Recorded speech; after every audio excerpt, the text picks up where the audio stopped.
Phenomena. Now that we're men, we can do anything. Now that we're men, we are invincible. Now that we're men, we'll go to Shell City, get the crown, save the town, and Mr. Krabs. Welcome to the Sunday Movie Marathon. I'm Sandy Cheeks. I'm Patrick. I'm Squidward. And this is episode 57. Yay! We is it? did it. Yeah, it is. Yeah. How are we doing today, guys? Yeah, same old. Yep, It's been a week. Fuck that bad. Yeah, I was just thinking, like, I thought last week had killed you, but apparently this week he's No, this he's week's just better than chipper. last week, I think. Yeah, I'd agree. Yeah, nothing to report here. I'm just as fine as I ever was. Same as it ever was. Same as it ever was. Indeedy do. I am David Byrne. How are you doing today, Max? I'm okay. I pulled my back the other day because I pulled like a muscle on my back, so I've been just in that writhing pain and agony all week. I'm like over the worst of it now though, so slowly getting better. A lot of deep heat. I was just about to say the room smelled a bit like deep heat yesterday. Yeah, I can't help it. That stuff is pungent. It is. I actually kind of like the smell of it though. It's very mentally. I don't mind it. My mum uses it quite a lot, so I'm like used to the smell. Yeah, it's a lot of that and a lot of paracetamol. But I had to like skip the gym for a couple of days, which I don't like doing. Makes me very upset. Well, I mean, you kind of have to, or you're not going to go back again, are you? Because you're going to break your back or something. I'll be dead. Yeah. But yeah, getting better on that. Well done. To healing. Cheers to healing. Cheers.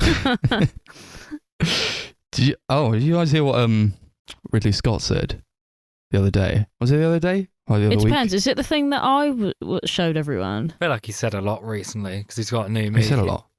Okay, what is it, Max? He's doing the Gucci one. But he said that it, like the last duel flopped because of millennials. Oh, yeah. I did see that. Millennials would rather look at their phones than watch his movie. I think the joke really is that there was no marketing for the film. It has nothing to do with us. Yeah. I mean, at the end of the day, I don't think it's really a movie that young people would be interested in regardless. But there was It's an 18. little to no marketing for the film at all. Like I only knew it existed because Max told me about it. Yeah, I saw it on one advert ever. And I mean, I really like that movie. I really love that movie. But, like, come on. It's not doing bad because of millennials. I don't think it's a millennials movie. Chris is right. I don't see it appealing to them very much. But then, I think we've had this conversation before, but who counts as I can't even say the word. Is it us? It's not us, is it? Yeah. It is us. Yeah. Pretty sure. What I'm else pretty are sure we? it's people from like early to late 90s or something. Yeah, because you've got millennials and then there's Gen Z, Gen X and whatever came before that. There's a lot of gens. Yeah. So I can't keep up. You had the boomer gen. Oh yeah, they're long old though. They're not. Maybe it's just those guys who saw it. Didn't think much of it. To be fair, there wasn't that many young people when we saw it, but I don't know about the first time you saw it, if it was any different. There was significantly less people who saw it when I went there the first time. There was quite a lot of people there. I wasn't expecting there to be that many people. I was like, oh. Yeah, maybe it's one of those movies that once it goes onto streaming, it will like find an audience. I do think I hope so. the marketing was the biggest problem with it because it just didn't get any attention at all. No, I mean, there are some other factors, like, I don't want to bring up, like, COVID and get into the whole politics of that, but there is, like, quite a few people that don't want to go out, and there are people that can't afford it, and all that kind of stuff. Like, we're quite fortunate down here because the cinemas are friggin' cheap, but back in my hometown, they're, like, triple, quadruple the price. It's ridiculous. Yeah, even if I was to go to the cinema in Chichester where I work, it's like double the price it is here. Yeah, in Luton it's about £15 a ticket or something. It's just not. It's not right. I don't think you can blame an entire generation. No, I don't think so either. I think it's a bit obscene as well. Like, I'm not. I think it might just be quite an ignorant thing to say because it's just something that it's just an excuse, isn't it? Just to bash on the younger people, like, oh, they don't appreciate the cultures of old and all that kind of thing. But it's not really like that, I don't think. Yeah, I mean, for what it's worth, I like the movie, but it also wasn't marketed very well at all. No, it wasn't. So I think that's probably mostly what it comes down to is the marketing. They did kind of drop off in that area, but I do hope it gets a bit of a following if it goes on streaming, because that'd be nice to get more people to see it. But then I also see other people saying it was boring or just like it was boring. It was a boring movie, which I don't feel, agree. but that's completely that's very subjective. Yeah, I mean, I love the film. I could see why people would find it boring though, coming from someone who gets really bored quickly of films. It has that sort of, I think it has a sort of palette to it. I think you kind of would like it or not like it. It's kind of a lot of talking and a lot of, well, there is action in it, but you know what I mean? Like, there's a lot of, not a lot happens in certain periods of time because obviously things repeat themselves and things. So you can get quite bored of it. But I thought it was amazing. I mean, it's not an action movie, really. No, it's more of a drama. I think drama was probably the word I was looking for, but I just went, it's a talking movie. Everyone just talks. Yeah. It's one of the talkies. Yeah. People want to see big, epic action fights in medieval movies, and you get that a bit, but that's not really what it's about. Yeah, I mean, from the marketing I did see, it did make it look like it was going to be not a drama, more of an action movie. Do you know what? I would totally agree. At the poster, it looks like a medieval action movie. It literally looks like a gladiator film or something, doesn't it? Yeah, exactly. I think people that are going in thinking that it's going to be like just like horse riding and battles and things are going to be like really disappointed, but then that's another fault of the marketing. It's nothing to do with the film. The film's great. Depending on what you value in a movie, I suppose. Oh yeah, that is also true. I guess it comes down to personal perception. I suppose that might change from generation to generation. Maybe they just don't give a shit about people talking in a room for 20 minutes. But then that sounds like such a boomer thing to say, like, oh, they've got their TikTok now, they can only focus for 30 seconds at a time. I don't want to watch your 2.5-hour movie about people who are supposed to be fighting big battles but don't, and just sit in rooms and talk to each other. Yeah. I think that's quite a sad look at it, to be honest. It's also a hard movie to watch. It is. It's very unsettling. Yeah. Well, if you want to hear about that, go back about 2 episodes ago. Yeah, we talked about it. Don't worry, guys. It will be on Disney Plus soon, and everyone can watch it then. I've heard more people do. Honestly, yeah. I would like to talk about it with more people. Well, I say that as if I'd have anything to say. Yeah, it was a good film, wasn't it? And that'd be it. That'd be the end of the whole conversation. Yeah, at least I'll finally get to see it. You should. I would it's say really just good. don't judge it based on like what Ridley Scott has said, and also don't judge it if you've only seen the promotional material for it, because it's a very different movie than I think people think it is. I agree. Yeah, I feel like you get that a lot, especially recently. Like films was kind of completely marketing it as something that it isn't in the slightest. Like Kangaroo Jack being like the famous one that we talk about, where they marketed it like it's a film with a talking kangaroo in it, but it's like some weird crime drama. Isn't he only in it for like a minute? No, he's in it a fair amount, but he only talks in one scene. Oh, okay. What a weird movie. Yeah, it wasn't good. I'm proud to say I've not seen it. Oh, come on. I've got the DVD. We can watch it sometime. No, Christopher. I'm okay. I don't need to do that. He's already suffered enough. He's seen it once. Today we're going to talk about the Muppets movies. We all know time for the Kangaroo Jacks of the world. That is true. We watched the Muppet movies. 3 of those. Yeah. I was kind of scared for Darcy going in. We did. was kind of scared for Darcy going in because of her crippling fear of puppets and Muppet-like creatures. I just genuinely find them terrifying. I remember a memory that I had when I was like really, really young. It's one of the first things that I ever think about when like the Muppets and things come up. So I was staying up really late one night, and bearing in mind I'm probably only about 8 or so, and the Muppets are on TV, but it's just Kermit standing in front of like, you know, like a normal like set of like red curtains, you know, on the stage or whatever, and he's talking, but his eyes, because they don't move, they're just staring into my soul, and I think I've just been scared of him ever since. It's really stupid. And also I think Scream was on that night, so that didn't help. I hate it. And then when I moved out and a couple of years ago, and I lived with our mate Connor, and he brought home a fucking life-size Kermit the Frog. It was more than life-size, it was human-size. Oh, yeah. It was... Yeah, it was... That's a big one. Oh, sorry, yeah, life-size to a 6-foot human, not to Kermit the Frog. Jesus Christ. Literally, when he brought it home, I actually felt like crying. I hated it. And then he used to put it in the window for me to see when I got home. And he'd leave it in the kitchen sometimes. And I used to play around with it. Like, I'd be like getting him to like eat cereal and shit, just to try and not be as scared of him, because he was terrifying. And he's 6 foot or something. It was horrible. It's not that big. Come on. It's like 3 foot.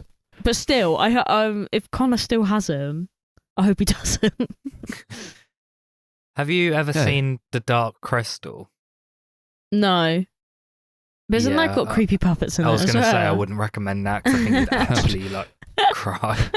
That would shatter your world. Yeah. If you saw The Dark Crystal.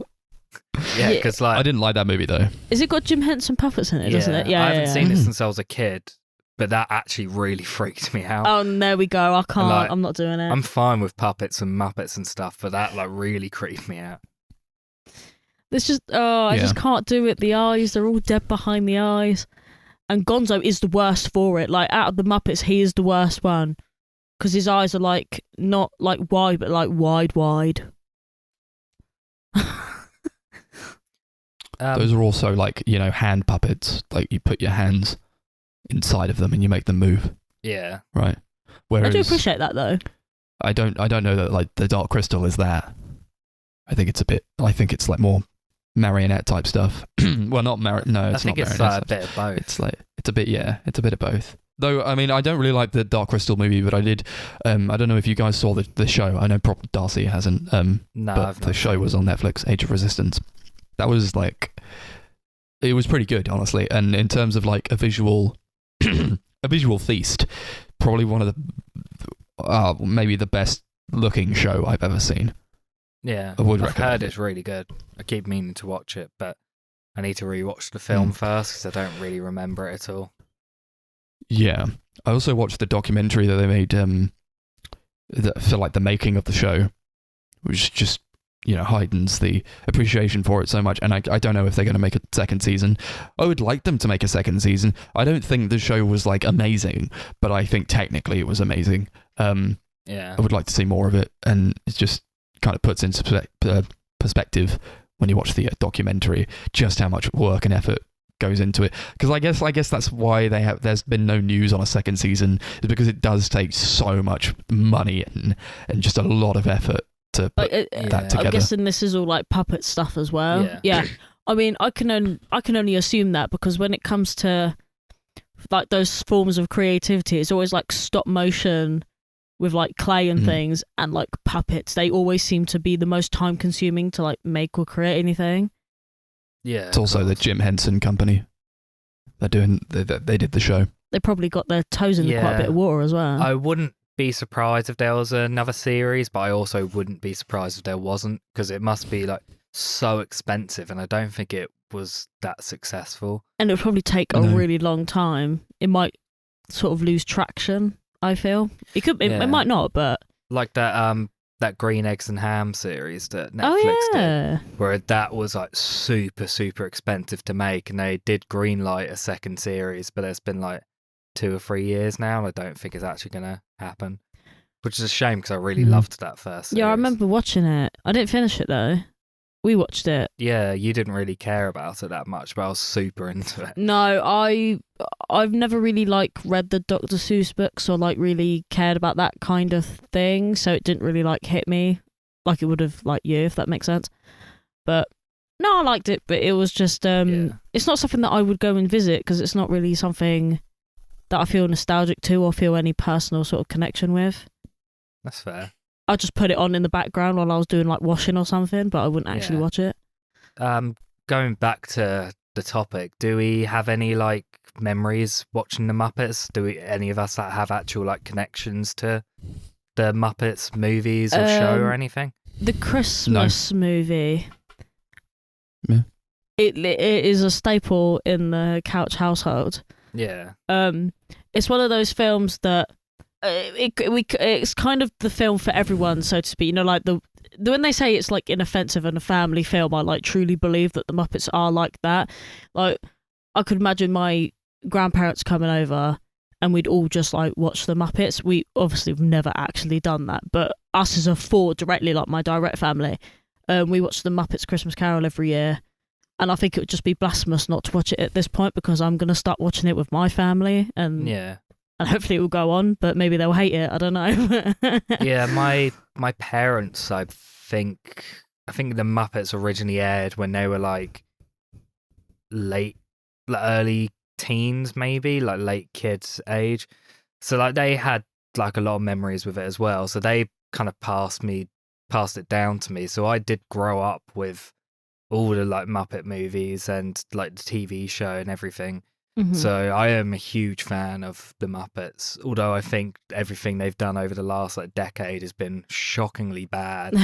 Like I have a lot of love for just the franchise and the characters, so I was kind of excited when it came up on the wheel. I mean, I have a brief sort of connection in regards to like the Treasure Island movies because I remember watching that a couple times as a kid, but obviously like the older I've grown up, I guess the more I'd forgotten it, or the bigger gap between watching the films back to back because I just kind of straight past me. But I remember sitting with my like family watching it, but to be honest, that film's got nothing on Christmas Carol, so I have no nostalgia for the Muppets. I didn't grow up watching the Muppets, so I think this might be like the first time I've actually seen a Muppets movie in full.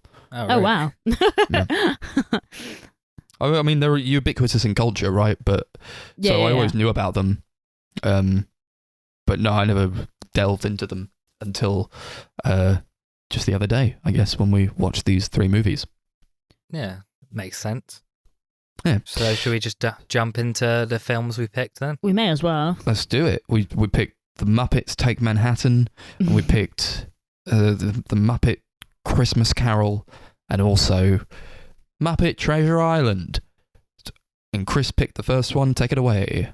Yeah, I picked The Muppets Take Manhattan from 1984, directed by Frank Oz. I picked this one because this was like always the one I loved the most out of like the old, like pre-Christmas Carol ones, like all the ones that they made while Jim Henson was actually still alive and was like voicing some of the characters. The film is basically, it's about the Muppets. They graduate from a college and they decide that they want to take a musical that Kermit has written that they're all a part of to New York City to put it on Broadway. But when they get there, they realize that isn't as easy as it sounds. So Kermit and Miss Piggy both get like just like part-time or full-time jobs, like just working at shit places in New York. The other characters kind of all drift away as Kermit goes around Broadway trying to find a producer who will actually be willing to take on the play. That's like the rough story. It's like a very, very loose story, I think. More so than any of the previous, like the early Muppet movies. A lot of the pre-Christmas Carol ones almost kind of feel like the Muppet TV show, where it's just kind of a bunch of like comedy sketches with like a loose plot kind of tying it all together. And I feel like that this film definitely does that. I don't feel that. I think actually has a plot. It makes sense. It does to have me. a plot, but I definitely think there's a lot of like bits where it does kind of just feel like the film only exists because they wanted to put that joke in. And then there's a couple bits where I don't think they fit in the film at all. But yeah, what do we think of Muppets Take Manhattan? Just the stupid fun. I think, to be honest, in terms of like the Muppets, I think there's only so much seriousness you can take from it, if that makes sense. Like, for me, it was just, I just had a laugh with you guys, to be honest. I think it's just one of them things. Yeah. I mean, I didn't really care for it personally. I thought it was quite meandering, and yet the fact that it's not really reliant on that much of a plot going on. It's more to do with, like, I guess, the amount of jokes they can tell, but I wasn't really finding a lot of it very funny. It was very hit or miss, the comedy. Most of it, in fact, probably didn't work for me. And when you don't have that, I guess you're more reliant on the characters and the story that's being told. I mean, I hate to be a downer, but I didn't really care for the story that was being told. It's very basic. It's like, well, we're going to take this show and we're going to put it on Broadway, as if I've never seen that before. Yeah, it's not very original. original. They all give up in like 15 minutes. They're like, oh, this is too hard. We'll all go our separate ways. We'll go and do jobs at like a cafe and a department store. I don't know. I don't care. I don't really care much for the characters. And I think a problem I have is if you're not acquainted with these characters, like I'm not. I mean, I know the basic, they're the Muppets. We all know the Muppets. But that's about as much as I know the Muppets. I don't know, like, because they're playing themselves. I mean, they're puppets, right? But, like, they're playing themselves. Whereas in the other ones, they're playing, like, characters. But with this, I think it might rely a bit too much on you already knowing who the characters are, because it doesn't really flesh out the characters as much as I would have personally liked. I don't understand why, like, Kermit and Miss Piggy love each other. I only know that they do. And I already knew that, but, like, that's not enough, really, to, like, say, you know the Muppets, so just go on board with it. But I'm kind of not. Yeah, throughout most of it. I don't care, because it's more of a vehicle to push these jokes that they have, and I think it does try first and foremost to be a comedy, where I don't feel like it really succeeds. Yeah. I mean, I'm just sitting on the sentence about how you have to know the characters already, and I feel like that's definitely true, because although I've watched like the Christmas Carol like 1,001 times, but they're not playing them in that film, if that makes sense. I mean, I don't know why Mrs. Piggy and Kermit are together. I just kind of went into it knowing that they're together. I don't question it too much, because it's obviously the Muppets. Why am I going to question it? But it actually does bring up a good point. Like, you do need to have some sort of innate knowledge of like who they are and what they're about, especially like you're supposed to know that Kermit's meant to be like the born leader of the group, that kind of thing. Like, oh, Mrs. Piggy, she's like self-centered, yeah. You're supposed to know these things about them before going into it, and that's why like the jokes and things are meant to be centered around their characters. But if you don't know their characters, then it kind of doesn't make any sense. Yeah, and if I knew Max had like literally like zero connection to the Muppets at all, I wouldn't have picked this movie. Yeah, I would have picked I just kind of assumed that it's something that like everyone kind of knows. This is it. We all just assume that everybody knows everything about the Muppets. And to be honest, I don't think we know anything about them, really. Except for me. How did they get together, Chris? I'm you curious have watched the Muppet movie in which they show their origin story. No, I need to remember it. They meet. Wow. They meet. Brilliant. See you. X-Men Origins Muppets. I'd be up for that. So in the Muppet movie, Kermit is just like on a lily pad in a swamp singing Rainbow Connection with his little banjo, and some random guys like happens to be on a boat in the swamp for some reason, and he's like, hey, I'm a big time Hollywood producer, you should come meet me in LA and I'll sign you or something. So then he decides to go on like a road trip, but he can't drive or anything, so he's just wandering around, and along this trip he meets the Muppets. Oh, And damn. then he gets to LA, meets this big time producer who's played by they meet a different producer who's played by Orson Welles, who loves them, and then that's it. That's their origin, I guess. I mean, I was talking about the origin about Kermit and Miss Piggy, but that kind of does make sense. Yeah, they doesn't it? meet along the way. There's Do you not remember the bit where you found it really Chris, funny? you're talking to me, mate. Okay, there was a bit that you found really funny, Right. where What was it? Miss Piggy's like a performer at this place.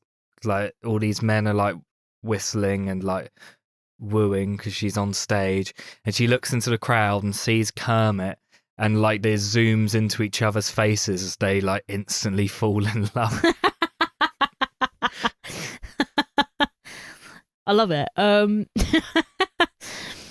But I mean, it's just stuff like that, isn't it? Like, I feel like if you don't know that, I mean, actually, it doesn't really like change too much about the whole story or anything. But I feel like you do miss out a little bit on that whole like personal touch. I feel like you're not as connected to it. Like, I think Max could have left the room for 20 minutes and it would have been exactly the same if he, you know what I mean? Like, if he just left for like an hour. Do you know what I mean? It doesn't matter. Yeah. There, as Max said, there's like a very, very loose story here, I think. There definitely is a story there, but I don't think it's the strongest part of the movie. It's loose, it's not super original, and it does kind of just seem to be there as like just kind of the placeholder to fit in a bunch of jokes. I also personally don't care about the story that's being told in terms of how I relate to the characters. I don't care if they do this show, and I don't care when Kermit loses his memory. I thought to myself, he could never find the other Muppets again, and I wouldn't care. He could stay in that soap business for the rest of his life. You know, Kermit gets decked. He gets fucking slammed down by a taxi as he's crossing the road. Because he's not he's like where he's really going. excited because like the play is going to be made. Like he's got a producer who's going to make it, and he walks outside and instantly gets hit by a car. I'm sorry, but the visual of that was really funny because it was just like this little tiny frog puppet leaning like on its side. I remember as a kid that really upset me. I was like, "What the fuck? They've killed Kermit." It was so funny. So I thought. Yeah, I like when Max was like, "Oh, he's dead. He's just got his play made and he's dead." Yeah, it's like Inside Llewyn Davis, but like worse and with Muppets. Is I just got thinking like, well, so yeah, he's got this amnesia, and it's very strange to me how the doctor says you've got amnesia, my friend. And he's like, oh, I don't remember getting amnesia. And then she's like, oh, do you remember maybe who you are? Perhaps? I looked around one time, but I didn't find anything. And Kermit's like, I've no idea. She's like, oh, be on your way then. And she just sends him off out into the great wide world, knowing absolutely nothing about himself. And just, that's fine. I did. But I was also thinking. She was like, "There's no hope for you." She's like, the best thing you can do now is go out there and start a new life as a new man. I was like, great. What a hero! He has no idea about his bank accounts. He has no idea about if he has a job. Does he have a CV? Does he have a house? Does he have a home? Does he have a family? Yeah, true. He has no idea. So he just walks out. I mean, he gets a job like immediately, which is also quite unrealistic. He walks into an ad agency accidentally, trying to find like this job office, and they basically hire him straight away. Because they're all like super incompetent, and he like has an idea which isn't very good, and they're all like, "This is amazing." You're telling me we can just make slogans about what the product does? Oh my god! Corporate jabs, love it, and they're all frogs as well. Yeah, so they all have he's a rhyming frog. names. Nepotism. Bill, Gil, and Jill. Phil and Pill and Jill and Gil and. All those crazy characters who I didn't really care for. I like that they were kind of. They were fine. Honestly, they were fine. Whatever. Yeah, they're all like cardboard cutouts. None of them have any personality, but that's kind of the point. Yeah, I was going to say that is the point. Incredibly dry and boring. I like the fact that they were kind of blue as well. Yeah. And I was just thinking, this is Kermit's life now, and that's fine. I thought so. What if he never finds the Muppets? So what if he doesn't do the play? Why would because Max I don't think they set up this play enough. I don't care about the play. I've never seen the play. I don't think. Did they show it at the beginning of the movie? Yeah, but they don't show briefly. all of it. I don't remember. Well, that was what I was thinking. I didn't remember. I was like, did they show this play? Is this what I'm supposed to be engaged with? Yeah, they showed the end dance or something, and then they were like, "Oh, it was so good, you should take it to Broadway." And they were like, "Take it to Broadway? Yes, we will." Easy.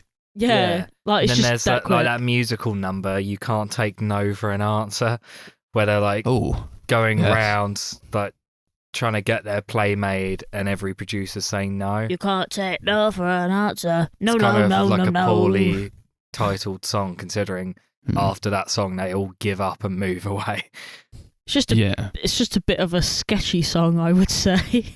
Yeah, you need it in context, right? Yeah, I mean, it's definitely within context. It's just really, really funny. It just made me do a double take. This is a song.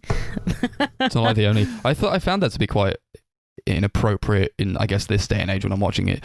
But I mean, it is obviously based in context and what they're trying to do. But then, also there was a part where they go to see an agent, and all he can talk about is how many shootings there are in America, and he's like, "You should add a shooting to this." I thought that was quite strange. Yeah, because Kermit's like, "I want to make a musical all about New York," and he's like, "Oh, so with car chases and shootings?" Oh right, yeah, I remember. He's like, "No, it's going to be like a happy musical with nice people." He's like, "So there's not going to be any shootings?" It's just so weird. There were quite a few weird things in that film that were really sketchy. When the dog, what's his name, Scooter or something, I don't know, is working at the dog pound, and this guy comes in with his dog, and he's like, "Oh, you can speak Chinese fluently," and all he's saying is random words. I thought it was weird. He's talking in baby language, to his dog. Gaga goo goo baby language to his dog that he's giving to the Muppet, and he's like, "Oh, you won't have Daddy to give you washy scrubby," and then the Muppet says, "Oh, very impressive. You speak Chinese like a native." and then Max rewound it and wrote the note down. Yeah, I had to rewind it, and I had to write that exact quote down. Because it stood out to me. It was very strange, I thought. It was really weird. In a kid's movie. It was unnecessary, I felt like. It was not a line that needed to be done. No. You could have just done the whole film without that line in it. Yeah, but it was the 80s. Times were different back then. I think you guys found this a lot funnier than I did. There were points where you were laughing out loud. I honestly just stone-faced, just couldn't take a single word of it in. It's who is it? Who's the Muppet who's got the eyebrows and the mustache? It's really big. I don't know. You guys really liked him, it seemed, and he just spouts a bunch of incoherent babble. He just chef. Says the chef one, the Swedish chef. Yeah. I love the Swedish chef. Every time he talked, you guys burst you guys were in tears. Yeah, howling you were. I was like, what? Gets me every time, except for in Treasure Island. That was the bit where neither of us laughed at him. Yeah, he wasn't. We'll get to that, but he wasn't funny. Sorry, it's just. But that's got those two guys who are yeah, I think it is very subjective. That's the power of the Swedish chef. There's those two guys who are always together. There's two Muppets who are old. They say they break the fourth wall every so often. Yeah. And I didn't really care for that. They said "Oh, I've got 2 tickets," implying that they've got tickets to the play. It's I've got 2 tickets for the next train out of here. And you guys burst into it. You were howling. You were loving it. You were clapping. You were screaming. I was like, I wish I was out of here. Okay.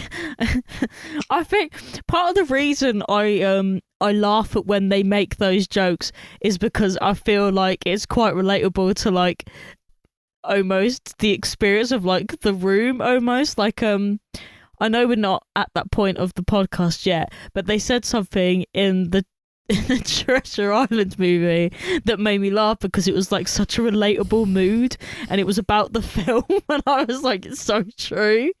But I think that's why I found it funny. That's a thing that I don't really appreciate though. When you make jokes about things like, this movie sucks, right?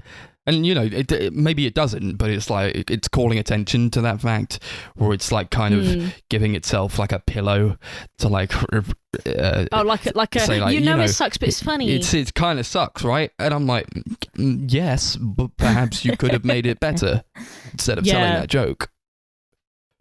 You got the Pete the chef, who's at the cafe. He's like Russian, I think. He's supposed to be Russian. I thought it was supposed to be like a Italian-American. Like really borderline racist, like Italian stereotype. Really? I didn't hear Italian though. I got more Russian as well. I definitely got more Russian. Because he was like... They don't know how to like do... It's like make that... plausible, I guess. They just go, well, maybe you should just put on an accent and start every sentence with is. Like, it's cheese, is rats, is bean soup, peoples is peoples, and all this. I didn't really care for any of him at all. I didn't like him. He was ridiculous, and I don't think his accent, fine, whatever. I mean, maybe his accent was pretty bad because obviously we can't differentiate between if he was trying to go Russian or Italian, which are very distinct languages in terms of like the dialect. I think maybe they were going for like vague European. Do you know what I mean? Like they can't offend everyone at once. I was only going for like Italian because like I feel like when I think of New York, I think of like Italian chefs and that sort of thing. Like in like small, like gritty places like this, like a pizza shop or something like that. Just like Lady and the Tramp vibes, but this was no Lady and the Tramp. I'll agree though, yeah. I was like taken aback. I was like, is he supposed to be Russian? I thought like, because it is New York and it's that kind of setting and you expect more to do with the Italian Americans, but it's not. It's Russian. It just straight up is. 100% I don't think it is Italian in any sense at all. No, it didn't sound anything like an Italian guy. It just sounded like someone who was doing a Russian accent but then just talking a load of nonsense. Like, it kind of gives me, and this is going to sound awful, right? But Lady Gaga, House of Gucci, terrible accent vibes. Like, her accent in that is awful. I haven't seen it, but I've seen enough of the advert to know. The trailer, oh my god, I just called it an advert. That advert for that movie. Where apparently she's supposed to sound Italian, but she sounds Russian. That's what her voice coach said. They also, I think, they spend a lot of time at this cafe, but I think it's quite a drab location. Nothing happens that's there, kind of really. Something I would say for the movie overall is that I don't really care for the visual style of it. I think that these Muppets as characters, they're very colourful and they're very vibrant in terms of just the colours that they have on them. They are well designed puppets, you know, they are really good, but that's like it in terms of vibrance and in terms of like cinematography, I suppose. It's just like, we'll put the Muppets in there and that's colour, but like the rest of the locations I didn't really care for really any of them. The cafe is quite drab. The offices that they go into are quite stale and just a lot of browns, a lot of washed out colours. I think some of that might be intentional because like New York's one of those places where it can be quite like dirty. I feel like it does a good job of really not glossing it up or making it look glamorous like a lot of films do. It kind of like shows how gritty and grimy and just like drab a lot of it can be. And I think kind of the point is that the Muppets are like these bright, colourful things that are completely contrasting just how gross everything else looks. Well, then I would like a bit more emphasis on perhaps their colours in terms of like a contrast to New York as a setting, because I wasn't really getting much from that. I think more, I don't know if it's fair to compare it to something like, I don't know, Mary and Max, where they portray New York as something like quite vile and disgusting in that. Whereas like they use colour quite well in that to contrast. or maybe even something like Taxi Driver, which is like far and away from this movie, I suppose. But I don't know if I can really give it a pass on that, because I really wasn't vibing with the overall palette of it. If I'm honest, it could have been set in any city in America and it would have felt exactly the same. Like, I didn't really get any of the distinct, like, New York feel. Oh, City of Dreams, though. City of Dreams. Yeah, like, I totally get that, it's supposed to have, like, that Broadway strip and all that kind of stuff. But honestly, it could have been anywhere in America and I would have just gone, okay. It just didn't, I don't know, it just didn't feel anything. The setting. Yeah, I mean, it might be to do with the fact that you didn't see a lot of the externals of, like, where they were, apart from this one cafe that they're in, like, all the bloody time. Yeah, maybe Bill's. I know it's really expensive to film in New York, so maybe they didn't. Maybe they had to use somewhere else that was kind of similar. I know there's definitely the bit where they film in, I think it's Central Park, where they're like out for a run there. Oh yeah, that part where Miss Piggy is actually played by a person when she's skating. That was hilarious. That was terrifying, to be honest. So, that was quite horrifying. Yeah. Miss Piggy has her bag stolen by some guy, and she's like steals someone's skates and starts chasing after him. And like there's these like far out shots of like her on these skates, and it's clearly a person in a Miss Piggy suit. It's so scary. It's so creepy. It's hilarious because it just looks so off. It does. It looks really weird. Obviously, the Muppets normally move quite jankily because they're puppets. So, like seeing like her arms like swinging like she's an actual person, it just looks so weird. And it's like really odd because she's obviously tried to duck a little bit to look shorter, so she looks like the same height, but it just looks really like Munchkin-esque and weird. It's really, really terrifying. Trying to make her look smaller, I suppose. But yeah, it doesn't really help. It doesn't really work. Because it just looked like a person in roller skates. Here's a Miss Piggy costume to wear, and I guess they're trying to rely on also its like depth of field as well. Yeah, because of I think they're trying to fix it further away. Yeah, she looks smaller, but I mean, it doesn't quite work. No, it doesn't. They do that with There's only a small scene where Kermit's like saying goodbye to Miss Piggy on the train, and like he's quite a small character, but like he has to be able to reach the window to say goodbye to her. So like they have to do like a close-up shot of them saying goodbye, but it just looks really strange because he's clearly not supposed to be that tall. Yeah, because the windows are quite high up on the carriage as well. So how tall must he have been? About 5 foot? Yeah. I really like that song in that scene, the saying goodbye song, when everyone like leaves. It's just Kermit in Manhattan. I don't even remember. Oh my god, I forgot there were songs in this movie. Yeah, I actually completely forgot because all the songs are kind of crap, to be honest. I'm sorry, I don't remember any of them. Yeah, I don't like the song. I mean, I don't hate the songs, but I don't like them. They're not the worst, but they're definitely not the best. No, I wouldn't say this has really great songs, but I do like them. There's that like bit where there's like this random Muppet Baby section where like Miss Piggy's like, oh, what if we met when we were babies or something? It's like a completely pointless section where she's got her own musical number, which is like some rock song or something, where she's singing about how she's like still a diva even though she's a baby. Yeah, like, and I like that song. I mean, I didn't like it because it was just really repetitive. Like it was just the same like verse. It did go on too over long. Again, and I was like, oh, okay. I like the I actually quite like the baby puppets though. Apart from Kermit when he was on that rocking horse, that was terrifying. But I actually thought they were quite cute, like little baby puppets. Yeah, it was really pointless though. It did seem like they were like shoehorning it, weren't they? They were trying to fill the time. Yeah. But no, I mean, it seemed like they was trying to set up a Muppet Baby spin-off because they did a cartoon Muppet Baby show not long after this movie. So it did seem like they were trying to, almost like a backdoor pilot sort of thing. Yeah, they were like, oh, well, let's shove this in here so there's an excuse to push it out. I mean, fair enough to them, to be honest. Yeah. No, I don't think it is fair enough because in a movie that's already kind of taking its time with a plot that's very loose, to shoehorn in this scene that has nothing to do with anything, it's completely unnecessary. I found to be kind of a waste of time. They could have got rid of it. Looking directly at me and saying, "You have to sit here and watch this." It's it annoyed me. It really annoyed me.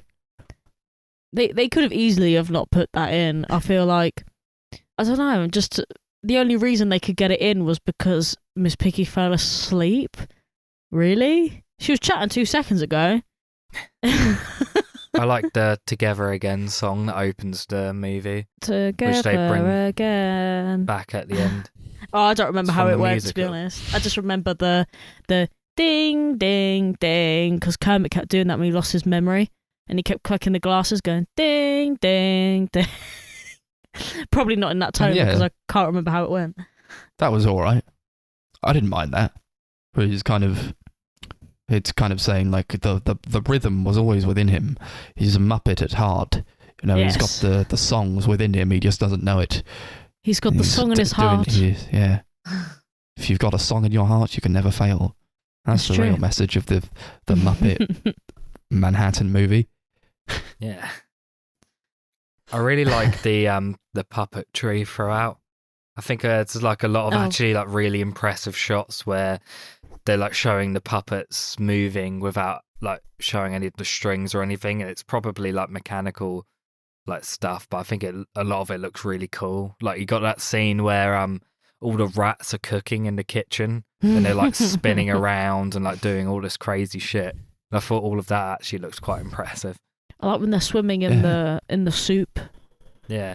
There's a guy, one of the rats is like standing on a burger that's on a fryer and he's like skating it around. Yeah, that was cool. Yeah, I agree. I really like the puppetry. I like that the rats were scatting in the kitchen. Yeah. Always Yes. love a good bit of scat. That Scat song from a rat. apparently of is course. called Rat Scat Dance. The rat scat That's nice. dance. I'm a big fan. Awesome. Yeah. I know I've been fairly negative on it, but I always appreciate, really good puppetry, and I can't take that away from them at all. They're really talented people who are not only like working the puppets, but also like the design of them. I find really, really good. Yeah, they're quite cool. Despite the fact that I find them hella creepy. They're iconic. They're quite nicely designed. Yeah, they have their very, very distinct look. They do. And they're all each really different from each other as well. Yeah. It's same with like Sesame Street as well, because they're all Muppets as well. They're all Jim Henson creations. Speaking of which. And they all have their own unique looks and voices as well. Every single character has their own very weird, unique voice that sounds like no one else. Which you hear at the wedding. Yeah. Big Bird, Bert and Ernie, they're all at the wedding. Except Big Elmo's Bird even doesn't there. talk. Elmo's not there. Elmo was there. Why wasn't Elmo was Elmo at the there? back. You Was he? didn't see him in the close-up when they showed the Sesame Street Muppets, but he was there when it showed a wide shot of all the audience there, and you see Elmo Yeah, I in the definitely back. did see He's it. Where there. Elmo wasn't He even a waves. thing at that point. And I distinctly thought, that's Elmo. I didn't see Don't tell me Elmo. Elmo's not there. But He was there. he's looking for Elmo right now in a Oh, I picture. can see Elmo Elmo. is- Where? Let's see Yes, him. exactly. You're trying to tell me I'm a liar. Show Gosh. me. Show me It's next to- Elmo. Big Bird right at the back. Yeah. Oh yeah. He was No, eclipsed by Big Bird. Yeah. I apologise. I just assumed Elmo wasn't a thing at that point because I know he came about quite late. Aww. I like how Big Bird is like. Yeah. Is that the Just first there. Elmo city? No. Though I didn't really care for the wedding at all. Because, okay, it's what little plot there is leading up to this big performance, this play that they're putting on. But, I mean, they get to the play, and I guess they do maybe 2 minutes of the play, and then they don't end it, so I don't know what happens with the play, if it was well received, if anyone saw it even. And then it kind of blends into this wedding taking place between Kermit and Miss Piggy.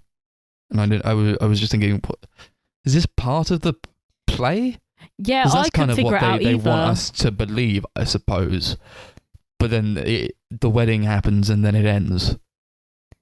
Yeah, I definitely couldn't figure it out. Because So I know what that. was it all for? Yeah, because I know she brought it up when she was like, "Oh, Kermie, you said when the play got produced, we were going to talk about the wedding," and I was like, "So is the wedding happening in the play, or is this just real life and they've just like, you know how like the play's just sort of like dissolved and it's like now this is real life. This is Kermit and Piggy getting married after the play," and I was like, "What the fuck is going on here?" So confused. Who knows? And then it ends, yeah. Yeah, it just ends. Why did Kermit invite those other Muppets to be in the play, like, the night of? They don't know what's going on. Yeah, I Who love that. He was like, cares? "I know what's They're all missing. different. Muppets." Yeah, but I know he was like, "Oh yeah, Come we're on, all guys. different, so You that's can what be should be part in of my it." play. Let's go. Like, Yeah. wait a I'd have minute. been like, "What you mean?" Kermit supports minorities and wants to put them to work. Without No, that sounds like auditioning slave them, labour. Wait, minorities? Did he pay them to be in the play? I don't think so. No, they just show up. Yeah, I love that though.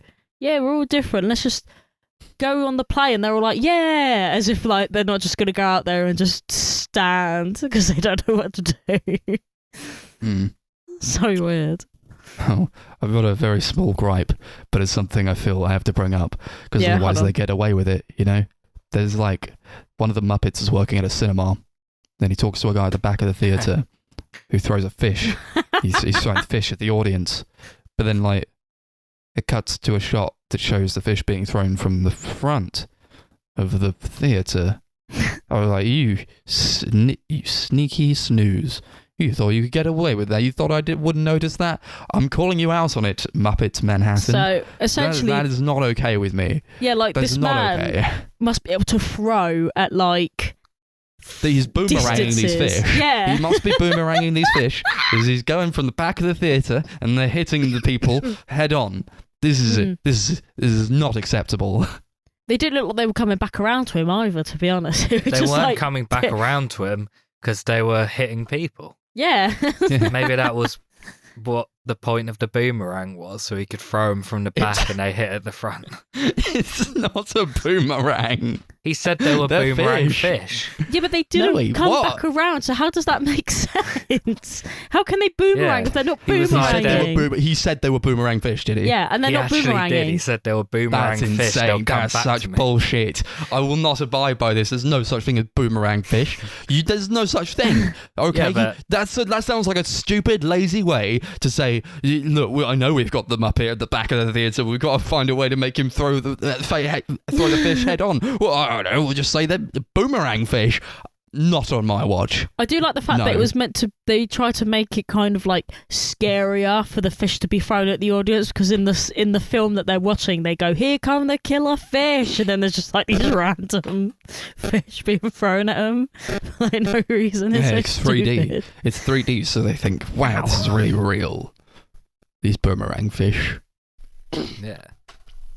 Do we have anything else to add to the movie? Or are we good to get to ratings?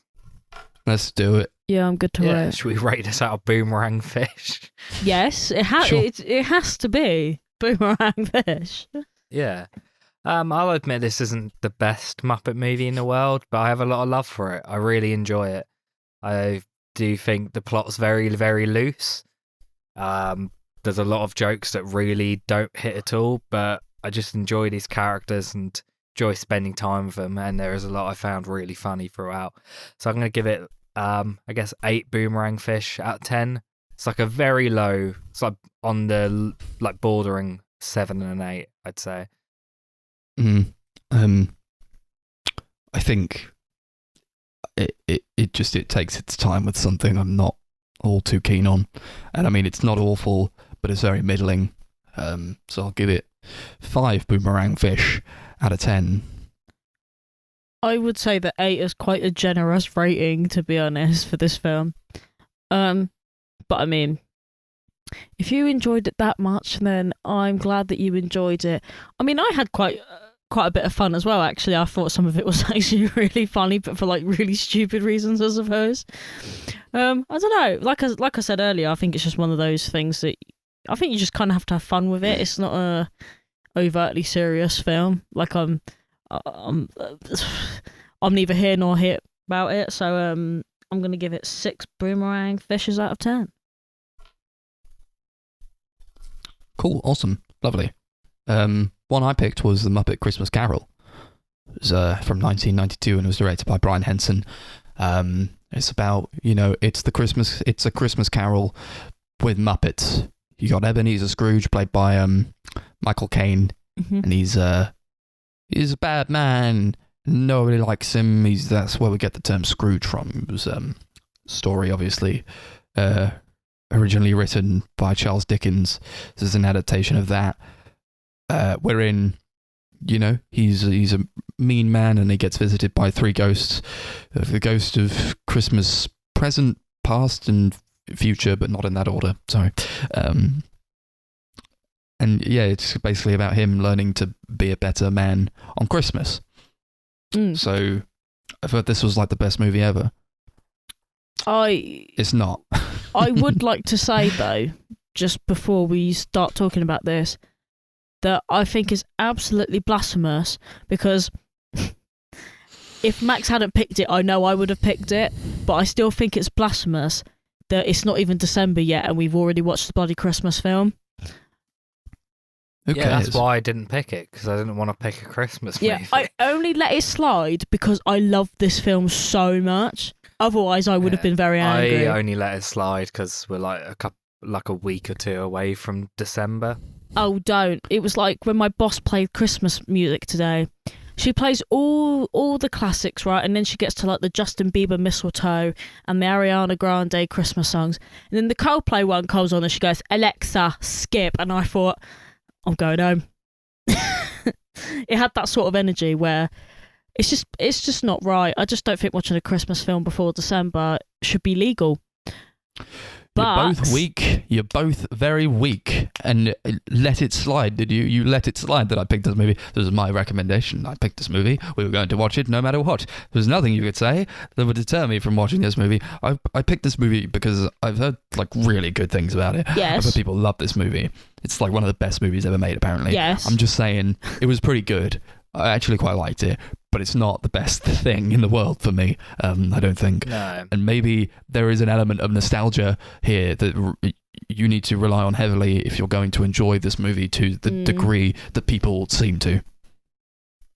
Maybe, I feel like that probably is a lot of people's enjoyment of the movie, to be fair. Yeah, I got to admit, I've never really been a fan of the Christmas Carol, like as the story. Like, as I might have mentioned it before on the podcast, maybe not, but I know I've said it to you guys before. My dad watches like a rendition of Scrooge every year, and that is basically what A Christmas Carol was based on. And it's like one of the most, to be honest, it's one of the most boring stories out there. But there's something about the Muppets. They add their little songs and they do their little dances. I love it. Yeah. I really love the Christmas Carol story. I think it's a really, really great story. I read the book as a kid and loved it. I think this film, I'm not sure I'd say it's the most accurate to the book, but I think it captures the tone of the book better than any other adaptation I've seen of it. Like, I feel like a lot of adaptations either try to be too wholesome or try to be too dark and creepy. Whereas I feel like this film kind of captures like that perfect middle ground that the book definitely has. Like, a lot of the film is really sweet and it's funny and it is wholesome, but there's definitely darker elements in it, especially when you get into the Ghost of Christmas Yet to Come later on. And that's something that I do really appreciate about the film. Yeah, I mean, I will also disagree with you, Darcy. I quite like the story of A Christmas Carol. Damn. It's quite simple, it's quite basic, but I like the messaging. I like that it tells the story of a man who's quite disenfranchised with Christmas. And it's not really... Yeah, it's about Christmas, but you could apply it to a lot of things. You could, It's also about just trying to be a better person and not trying to let hate cloud you and who you are. And I guess just being nicer to people overall. I think I really like the messaging of the story, and I do think it's told pretty well in this movie.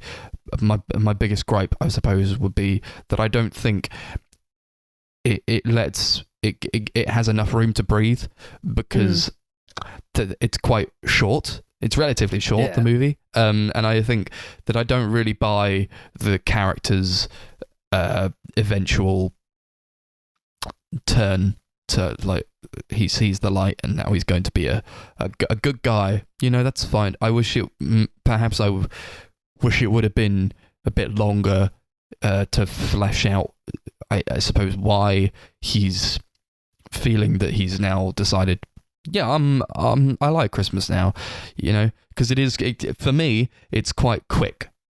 It's quite a quick kind of snap. It's like, I guess you're right. I guess Christmas is cool. And then that's it. Yeah, it does give you that kind of feeling that he's an older man as well, and I feel like you're pretty set in your ways at that point. So I feel like, has no one ever tried to convince him before, or is it just one of those, like, he's so scared? Do you know what I mean? I got that from the movie as well. I was like, clearly nobody has actually even tried to sway him, because he was like, people will play games. Yeah, he didn't Christmas, even try. when like the ghost takes him to like a Christmas and his family are there, and I think it's his nephew, and he's like, people play games at Christmas. I'm like, this is clearly not a man who hates Christmas. It's clearly a man who's perhaps ignorant to what Christmas is, and it's not that he hates it at all.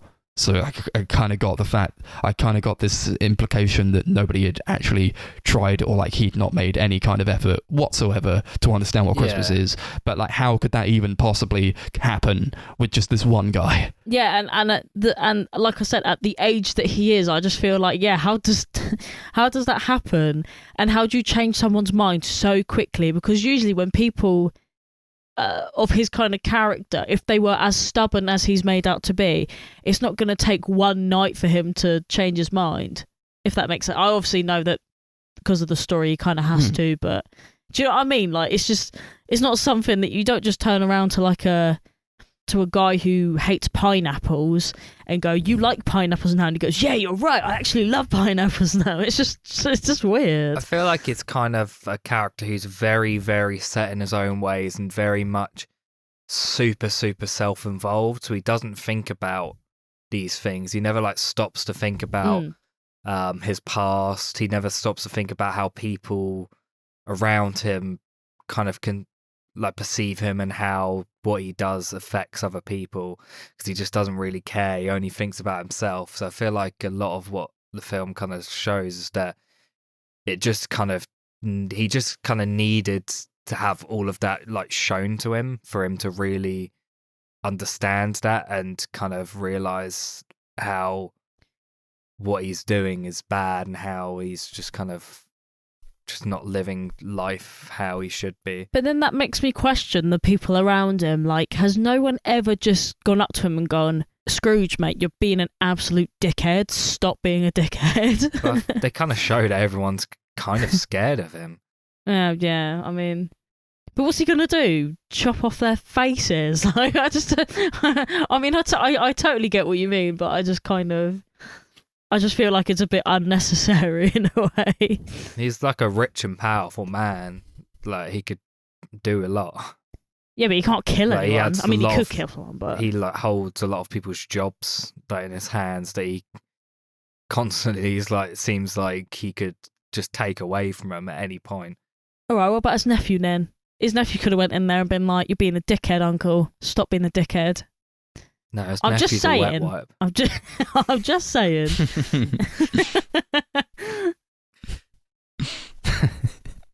Yeah. That's more on like the side of like the actual story itself, I think. Yeah. This, I feel, to talk about positives, perhaps, stylistically, I thought there was a lot more to the direction here than in Muppets Take Manhattan. It's got quite a distinct colour palette. It's more engaging, I think. Really good lighting. A lot of it feels very Christmassy. This is kind of what I want from like a Christmas movie in terms of like the vibe. You know, it's like a lot of blues and a lot of frosty colours, but also when you're inside, a lot of good like candlelight type colours and like a lot of like darker browns and oranges. I think makes the movie a lot more interesting and visually engaging. Yeah, and I especially loved that quite early into the film they really, really captured that like very cold and dirty look of like Victorian London. Like the streets and everything around like the characters, and even like some of the characters, they look very dirty and they look dusty, don't they? And dusty. And I think that really captures like kind of what I instantly think of when I think of that time period. Yeah, I always think of like the dusty like coats and like almost like coal, like just dirt, just gritty. That sounds so horrible, but that's literally all it was, wasn't it? Like it was like a working period, wasn't it? Where like everyone was working if you were like 5 and over, pretty much. So it's I really love a lot of like the set design and how like some of the buildings and stuff look. A lot of them, especially when you go into like the past, they don't look real. They look almost like something you'd see like in a stage show or something. It looks really creative and almost cartoony in a way. I'll be honest, I didn't pay any attention to that kind of thing. I was too busy jamming to the songs. Attention to the wonderful set design here. So many people took just hundreds of hours to make, probably. I really loved all of that. A lot of great sets and I think they were able to showcase it in a lot of interesting ways because, like, the Muppets themselves are quite small, so you get like these angles that you wouldn't get if you were just shooting it at, like, people who are like, regular human height. You get like this kind of imposing type of feeling when you shoot like a Muppet, I suppose, when like a building behind them it's a lot taller than you probably think if it was just shot like a mid shot on a human's face. Yeah, I would like to know how they managed to do that, because obviously, they're probably not even like a foot tall, are they? And then like the buildings, I don't know.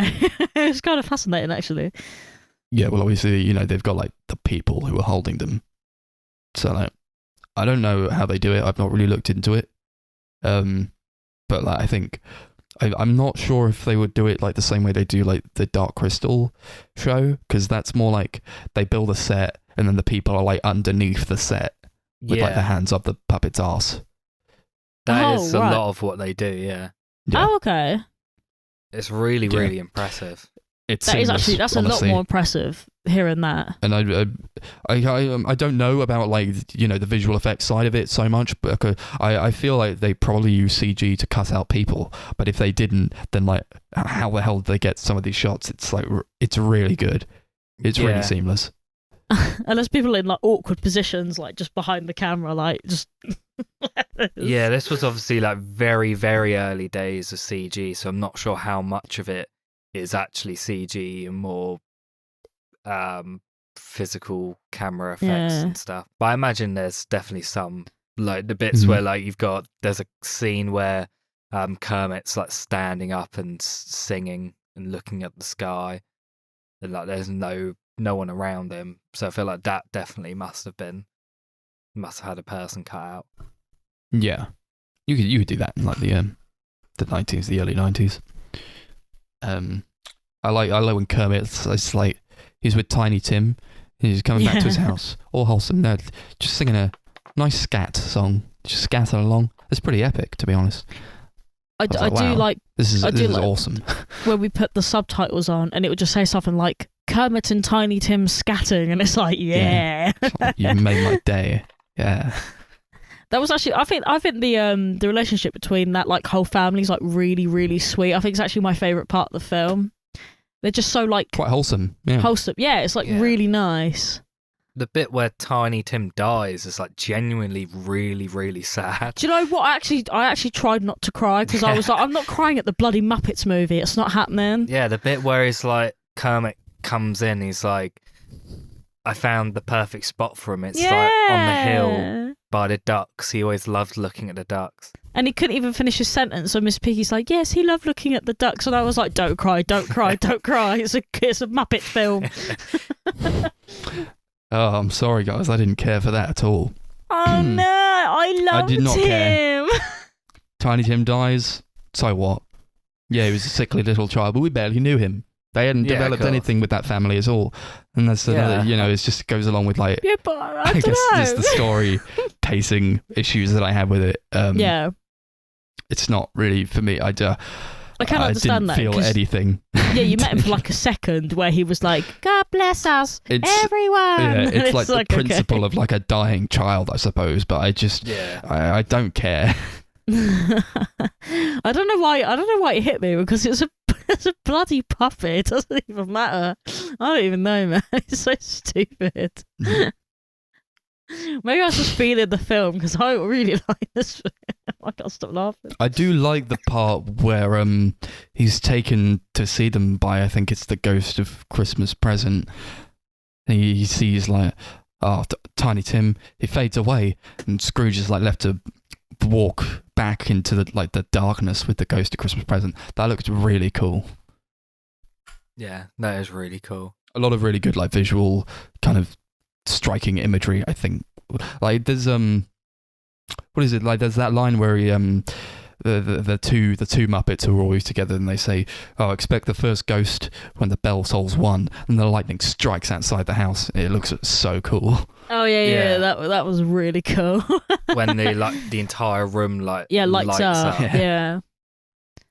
The ghost of Christmas Past looks terrifying. He does. No wonder Gonzo and Rizzo went off. Yeah. They were like, see you later, boys. And I was like, don't leave me here. As a kid, that always creeped me out. And it looks so cool. It's like super eerie and ghostly. It does. Like, how did they... that like negative space in the middle, like, just... It's fascinating, because like I can't tell whether someone is inside it or whether it's like really tall and the person stops just as it goes to the face, if that makes sense. Because obviously it doesn't have a face, it's just like... Well, it's this doll's face with like a floating glowing sheet around it. Oh, you're talking about... Oh, sorry, I'm talking about the last one. But yeah, the first one, she was terrifying as well. She's like... Darcy. Before the present. Yeah, that was like horrifying. Fucking horrifying stuff with that. Yeah, I think all the ghosts are kind of creepy. Like even that second one, who was like the cheery... I don't know, he was like a leprechaun man. Giant. Like... Yeah. Come in and know me better, man. He was cool. He was interesting. He's very cool. I really liked him. I like the fact he's huge as well, you know. When he died, that was quite sad. Well, I'm not sure if he died, but he was like, I'm leaving. Yeah, he gets older and older until he just like disappears. I felt quite sad. The progression of that, the way they show it within the design of the puppet, where he's like going grey, going progressively greyer as the present stops becoming the present, becomes the future. Yeah, it was cool. I like that. I think, what is it? Scrooge says he's like, are you dying or something? I asked him if he's dying.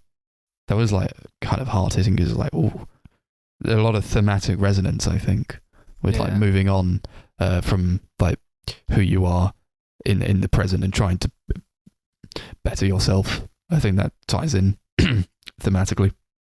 Yeah, definitely. But yeah, before you get old and die. The ghost of Christmas Yet to Come is really creepy. So yeah, that's who I was talking about. Grim Reaper-esque character. Literally, absolutely terrifying, and it's really cool. Yeah, I really like that. It looks so good. It does. It really does. I love the way he comes into the film, where like just the smoke just bellows out of nowhere, and he just like kind of appears. Also, like the fact that he obviously is not meant to speak, but I like the fact that just the silence enough is just really like terrifying on its own, because he's just like there, like, this is me. I'm not going to speak. You're going to be scared, and I'm not even going to say a word. And I'm like, I love this. It's a kind of power move. Yeah, it's just like this blank kind of void in this decrepit, darkened sheet with like this hole in where a face is supposed to be. And I like that they decide not to give that one a voice, because I think, what do you think about the future? Nothing's set in stone, and you can't really predict the future. I don't think. and more thinking about like chaos theory and all these things that you can't predict. So to give it a voice would probably take some of that away. To say like, if you could tell him, or if it could tell Scrooge what was going to happen, it would kind of defeat the point of the future element of it. Yeah, I kind of like, because especially that bit where he's like in the graveyard looking at his own tombstone and he's getting really frantic and he's like, just speak to me, and he's just like, no. I don't know, it's like really eerie, because it kind of just really shows that you just never, he can't tell you what's going to happen, and he never will. Yeah. And I don't like that, but I love it.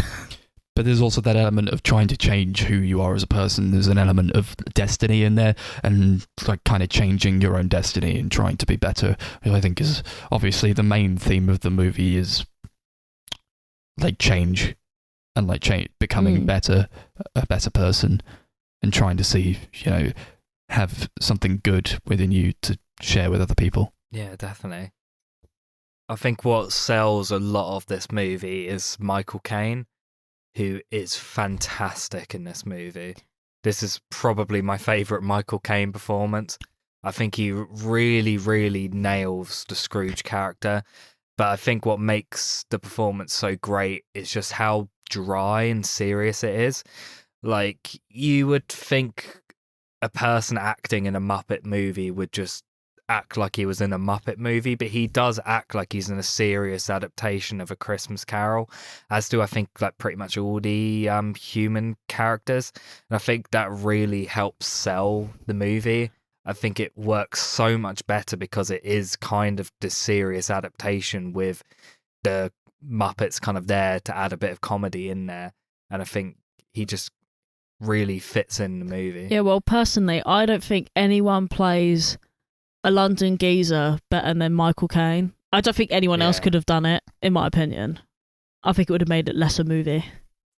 Yeah, out of every like screen adaptation of Christmas Carol, I think he's probably played Scrooge the best.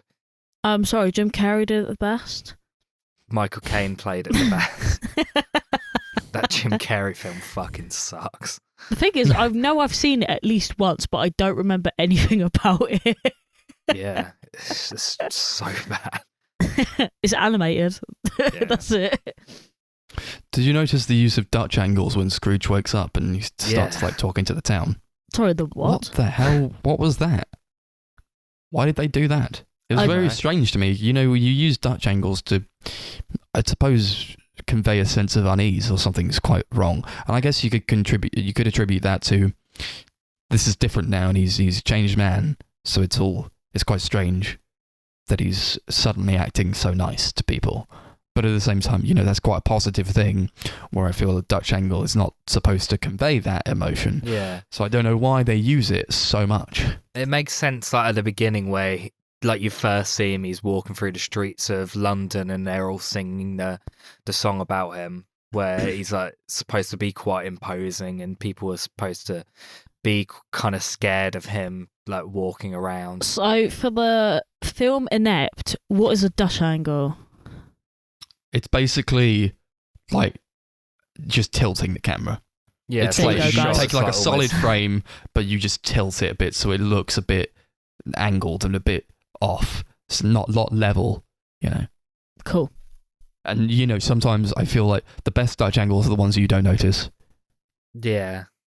That you just get that kind of feeling within you that something's off.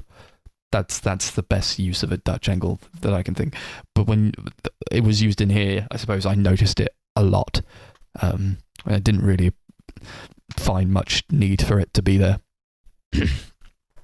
What did we think about the songs? Sorry, it hasn't really come up yet, and I just want to say that I love them with all my heart. Yeah, I don't remember them. Yeah. I don't remember them. What is No? it like? It's Christmas time.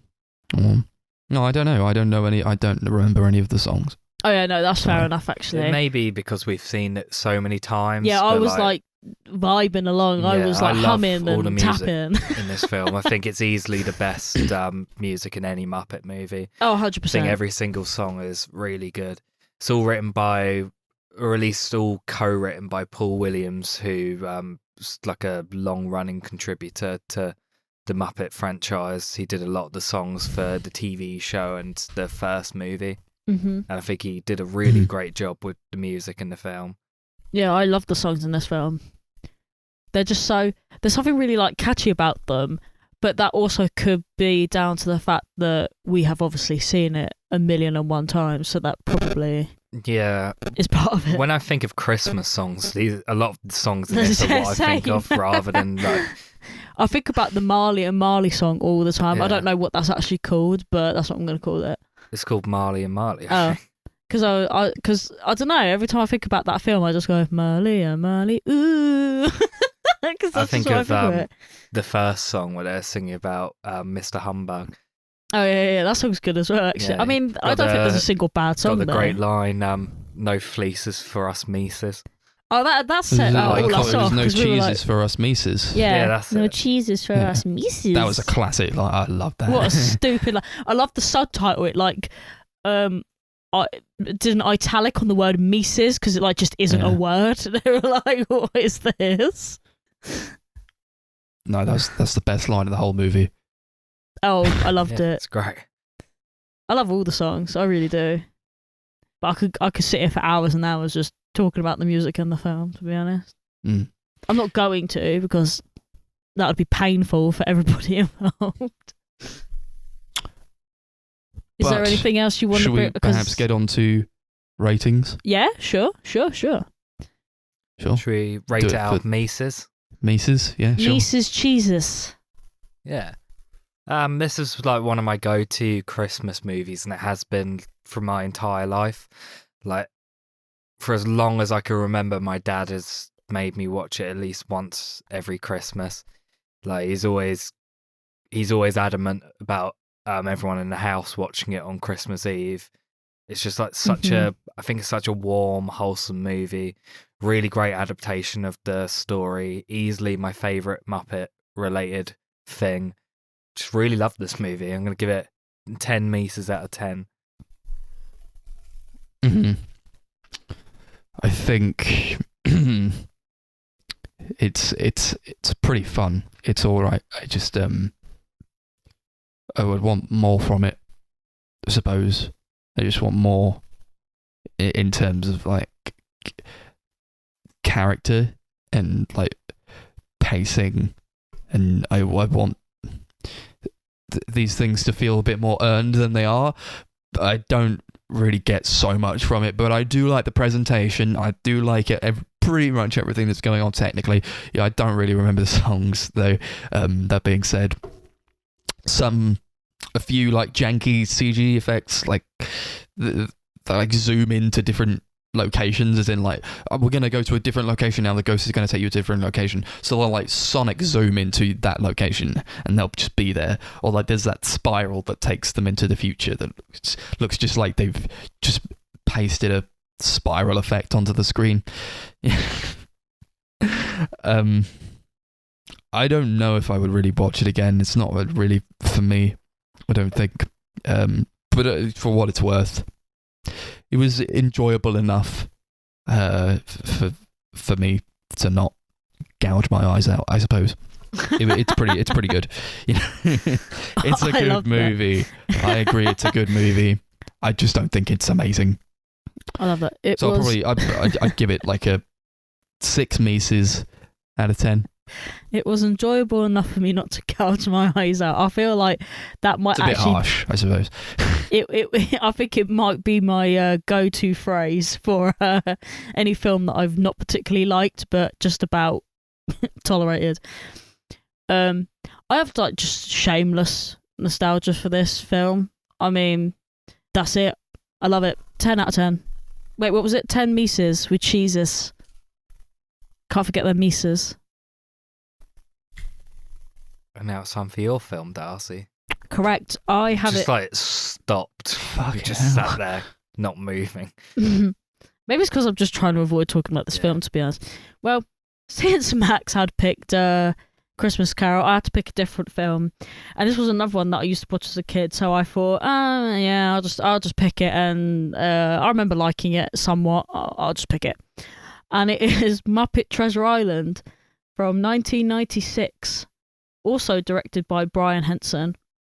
It's literally just the retelling of the famous Treasure Island tale, but with the Muppets putting their own like silly little twist onto it with their own songs and their own like take on the characters and stuff.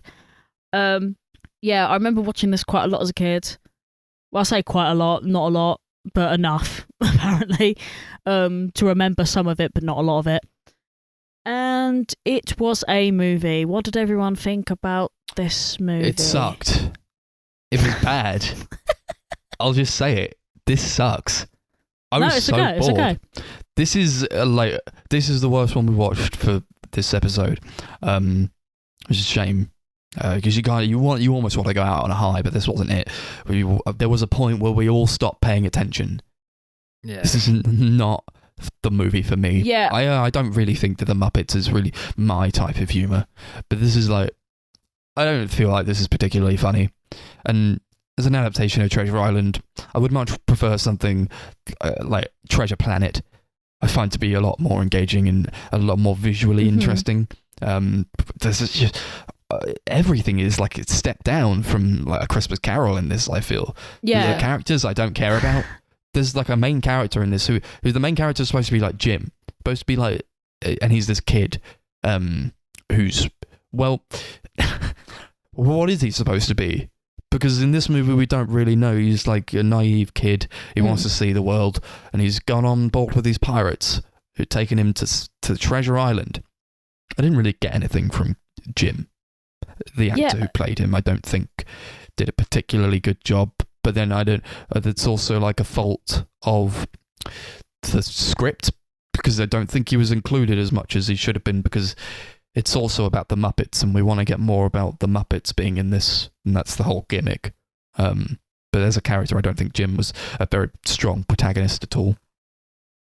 Yeah, where I think the Muppet Christmas Carol really did a good job of balancing out, the seriousness of the original story with, the silliness and kookiness of the Muppets.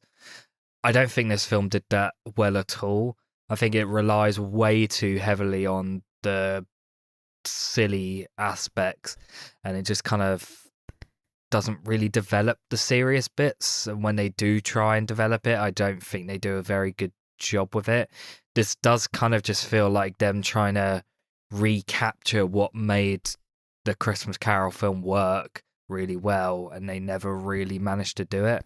I think it's really weird because as the film was starting, I was really, really into it. And then I think it was about halfway through. So I don't know, something just happened, and I think the gimmick of it like wore off really quickly. Whereas obviously in Christmas Carol they have like the different aspects to it that kind of keep it interesting. But this was sort of like one note. They almost have a structure in A Christmas Carol that kind of keeps it engaging.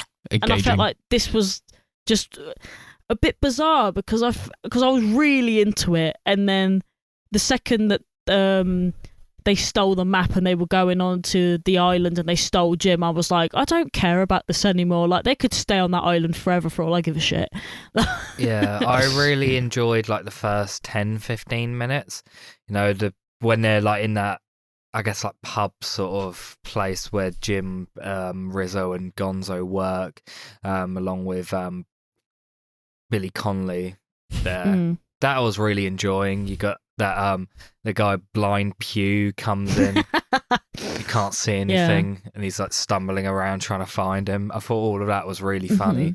When they try to get the boat and they meet Fozzie, he plays this guy who like has a character like in his finger that he like talks to. That was the bit where it just like kind of lost me. And it was like slowly losing me more and more as the film progressed. And then when they got to like the reveal that Long John is like a bad guy, that was when I was just like completely out. I just didn't care about anything from then on. Yeah, I think a lot of it also, I don't know, because obviously this came out in 90. Did I say 96? I obviously was not even barely a human being. I don't know how like popular Tim Curry was, if that makes sense, because a lot of the reviews are literally just people my age going, oh, this film's great because Tim Curry has so much charisma, he keeps this film going. And I'm like, but did he? I mean, I love him, but did he keep that film going? Because I don't think he did. I mean, he's pretty good. He was good in it. He's all right. He's got a good accent. I like he's it, but was it enough? He's doing the best with the character, but I don't think characterize. I don't think, in a better movie, in a better written movie, this is a really good character. There's a lot to get from the performance out of like Long John Silver. I think he's a really interesting character. He's very conflicted. Which I think is handled a lot better in Treasure Planet as a movie. I think that's the one I'm looking for. This, I feel like the writing lets Tim Curry down a lot. I do think it's like perfect casting for that character. He is great.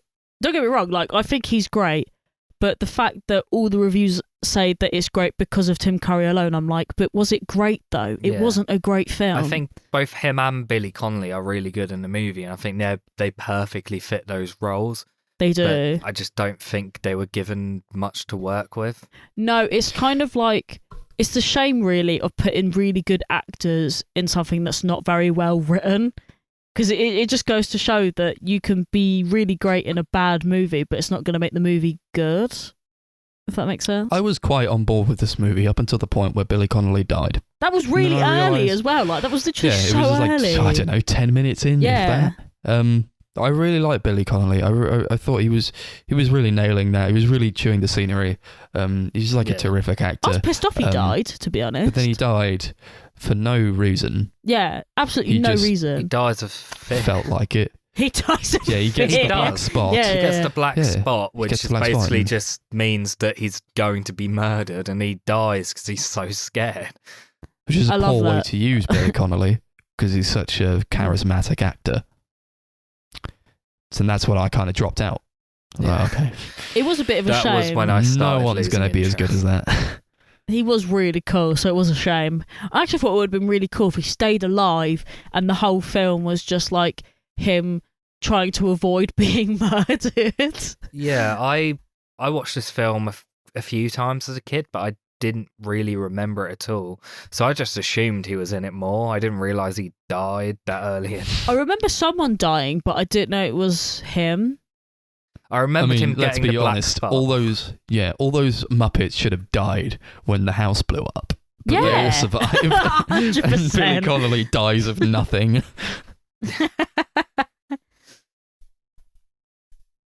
So true. A lot of bad humour in this as well. It's not funny, this one. Yeah, I normally find most Muppet things funny. Yeah, like we at least laugh at something, I feel like. Yeah, I think I laughed maybe once or twice throughout this whole movie. I laughed once, really and it was when I don't even know, are they even called the Marley Brothers? What are they? I don't even know what they're called in the actual show. Like the two men. Guys. Yeah, the old guys, right? I don't know what they're called, right? But he said something like, couldn't save this movie. And I laughed because I was like, that is so true, man. Why did I spend this long watching this film? That annoyed the shit out of me. That was so annoying. Yeah, but that stuff is the same thing. Because I was having a miserable time. One. And I was like, yeah, it is bad. Why did you make it bad? That is true. Why do you feel the need to put these lines in that break the fourth wall and tell me to just assure me that I'm having a bad time? Yeah. And just to say like, hey, you're having a bad time, aren't you? You wish you got your money back. Yeah. I wish I had my time back from watching this movie. I just wasn't engaged at all. It's a really common trope in Muppets stuff to break the fourth wall, but I think this film did it way too many times, and none of the jokes were funny. It was just kind of like, yeah, this is a movie. That was like pretty much it. Yeah, every joke about the fourth wall was just the fact that it was, oh look, we're the Muppets doing Treasure Island. Isn't it terrible? And I'm just sitting there thinking, I mean, you're right, to be honest. Which is weird because I don't remember it being as bad as it is, if that makes sense. Because I know a lot of people that love it, and I just think, oh, what happened here then? Yeah, Well, even they're as a all kid, wrong. I remember this wasn't my favorite one. Yeah, so I wasn't really sure what I was going to think going in. I was trying to be as open-minded as possible. I mean, because it's always possible to change your mind, obviously. Like, you might have watched something when you were little and didn't like it, and then you might like it now, vice versa. Yeah, that happened to me all the time. Yeah, I really didn't think it was going to be as that bad, though. I was like, okay, I'm actually going to like this. I'm actually going to like this week. And then I just was like, it just got to the point where all of us were just sitting there going, this is still on. Yeah. I think even on a technical level, this film like feels like a huge downgrade to the last movie. I don't think any of the puppet work is quite as impressive as anything they did in either Take Manhattan or Christmas Carol. I think there's a lot of like really, really questionable effects throughout. A couple bits where it's like really, really obvious green screen where like the lighting just looks so ridiculously off. Like there's a scene where Long John and Jim are like, it's like nighttime and they're on the side of the boat. There's like stars all around them. They're talking and like Long John, I think, like points and you can see like a blue outline around his finger. Do you know what? I'm so glad you brought that up because you know that part where Long John puts his crutch on the boat and goes, Jim, give me my crutch, why won't you? When he lifts it up and he's in and Jim's in the frame, you can see like the line like around him. Yeah, it just like feels so lazy. I do think there's like really good costumes and sets once again, but it's really everything cool else looking. I just don't think is quite as good. Like, I actually think it's a cool looking film, like for what they had and what was in the film, like, yeah, like costume wise and like the puppets and everything. I think it looked cool, but it was just boring, innit? I don't know, I just was bored. I'm sorry, it was just boring to me. Yeah, I don't know. I hate to like rag on like the costumes, but I didn't really get much out of those, to be honest.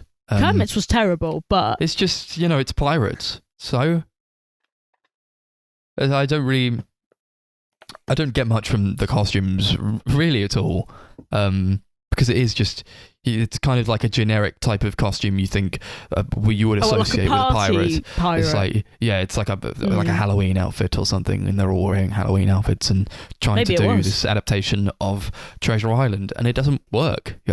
I wish they would perhaps have taken a bit more creative liberties with the way they told the story. I mean, when you put Muppets in it, it's already like, isn't this wacky? We're changing it up because we've got Muppets in it.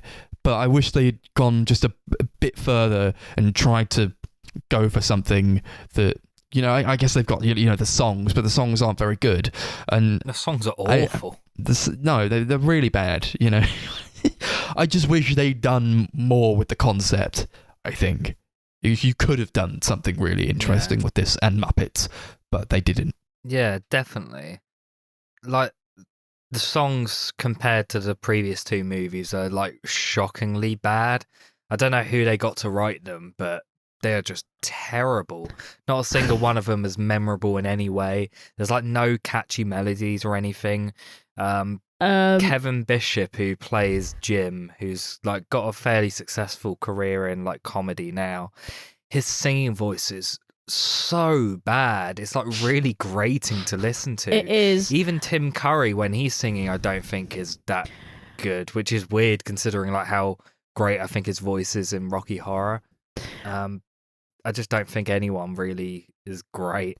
And that sequence that Darcy was like in love with the cabin fever song is like the worst bit of the entire film. It's just a really badly written and structured song. The thing is, my favourite thing to do the whole rest of the night after we left Max's, I just kept going, we all got cabin fever, because I don't remember any of the words. That was all I remembered.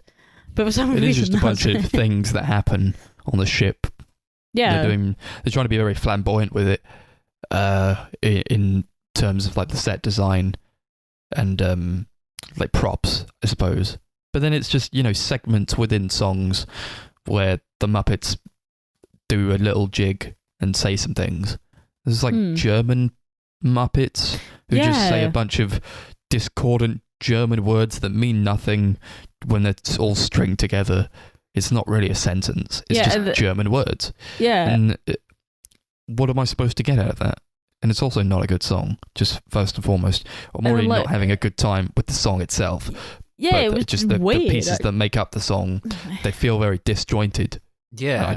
I feel like what's the point even in having the song? It doesn't really add anything. I mean, Cabin Fever, it's supposed to refer to this in a kind of insanity brought on by being in a closed, in confined space. They use for like pirates or like people back in those days who were on ships for a very long time in the middle of the ocean going crazy.